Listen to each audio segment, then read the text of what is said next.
This is by far the hardest time to be a wedding photographer, probably since 2008. There is a lot of fear, there's uncertainty, everything feels completely out of control. If you're wondering if your business will survive this year, or you're a bit scared with the idea, what happens if this goes on for the next 4 months and you have to reschedule your entire season, and if you have to give out refunds, if you're giving out $30,000 in refunds of money that you don't have, or the opposite, where if everyone's moving their weddings to next year and you're not really getting any more income, you're kind of out of luck for almost 2 years straight.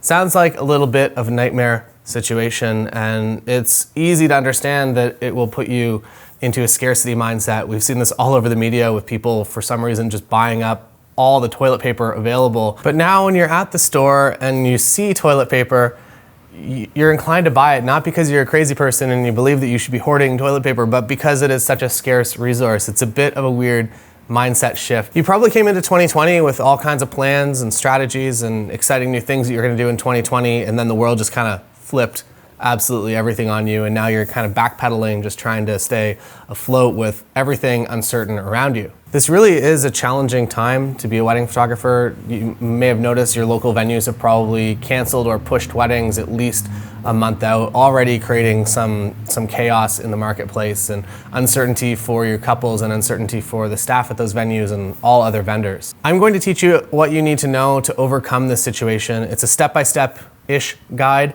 that will hopefully guide you through this uncertain time and help you come out on the other side a lot better than your business was right now. We are in a very unique and challenging time, and a lot of wedding photography businesses are not going to make it over the next couple of months, and they're gonna have to close up shop. And right now is your time to focus on your business, to invest your time to come out the other side of this a lot better than you were, or that your business is right now. So there's a link in the description to my guide to getting through and surviving this incredibly difficult time. There's no hidden upsell or sales funnel, sneaky funnel, anything like that. It's just completely free. So head over to the link and I will talk to you soon.